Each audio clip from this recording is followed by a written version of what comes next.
জীৱনৰ সমস্ত সম্পত্তি সমাজৰ বাবে উচৰ্গা কৰা এগৰাকী আদৰ্শৱান নাৰীৰ কাহিনীয়ে আপোনাৰো অন্তৰ চুই যাব। হয়, আজি আমি আপোনাক চিনাকি কৰি দিব ওলাইছোঁ পুষ্পা মিশ্ৰৰ সৈতে। পুষ্পা মিশ্ৰৰ জীৱন কাহিনীয়ে আপোনাৰো অন্তৰ চুই যাব। হয়, এটা সময়ত মৰিগাঁও জিলাৰ বৰবৰী অঞ্চলত বসবাস কৰা পৰিয়ালটো এসময়ত স্বামীৰ বিশাল ধন সম্পত্তি, পুষ্পা মিশ্ৰৰো চাকৰি আদি সকলোবোৰেই আছিল। কিন্তু 2004 চনত ব্ৰহ্মপুত্ৰৰ নিষ্ঠুৰ কাল গৰাখহনীয়া সকলোবোৰ তছনছ কৰি থৈ গ'ল। কোনোমতে জীৱন বচাই নিজৰ স্বামীৰ সৈতে মায়ঙৰ ঝাৰগাঁৱত এডোখৰ মাটি লৈ পুনৰ জীৱন যাত্ৰা আৰম্ভ কৰে পুষ্পাই।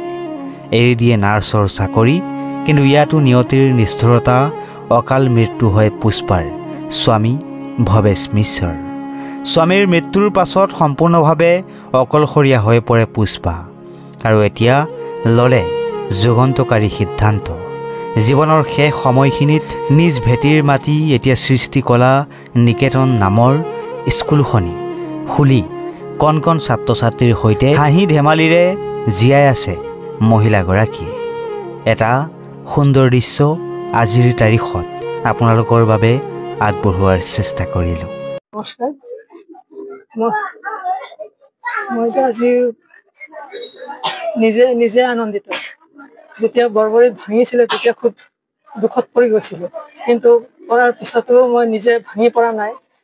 মই ভাবিছিলোঁ যে ভৱিষ্যত জীৱনত কিবা এটা কৰিব লাগিব, যিটো কৰিলে নেকি সকলোৰে ওচৰত মানে নিজে জীয়াই থাকিব পৰা যাব। বৰবৰীত যেতিয়া চব আছিলে, এটা সময়ত সকলো আছিলে, এতিয়া সকলো নাইকিয়া হ'ল। কিন্তু যেতিয়া 2004 চনত মই যেতিয়া ঝাৰগাঁৱত আহি ইয়াতে মাটি বেছিও ল'ব পৰা নাছিলে, অকণমান মাটি লৈ ঘৰখন যেনে তেনে বনাই বসবাস কৰিছিলোঁ। তাৰপিছতে যেতিয়া অকস্মাত মোৰ স্বামী 2012 চনৰ 6 অক্টোবৰত ঢুকালে, তাৰপিছতে মই অকলশৰীয়া হৈ গ'লোঁ। তাৰপিছত মই ভাবিলোঁ যে এতিয়া অকলশৰীয়া হৈ নিজে ভাঙি পৰাটো যুক্তিসংগত নহয়। কিন্তু তাৰপিছতে ভাবিলোঁ যে যদি কিবা এটা অনুষ্ঠানত যদি জড়িত হ'ব পাৰোঁ, তেতিয়া কিজানি মোৰ জীৱনটো সাৰ্থক হ'ব। তেতিয়াই ভাবিলোঁ যে এখন স্কুল বা আৰ্ট স্কুল এখন ইয়াতে গঠন কৰোঁ। সেই তেনেকৈ কৰি আৰ্ট স্কুল এখন স্থাপিত কৰিলোঁ।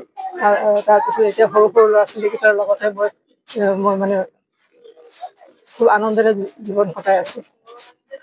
মোৰ উন্নতি হয় তাৰো যত্ন কৰিম। মই নাৰ্ছৰ কৰিছিলোঁ এটা সময়ত, কিন্তু মই চৰকাৰী নাৰ্ছত নাছিলোঁ, মই প্ৰাইভেট নাৰ্ছিং হোমত কৰিছিলোঁ।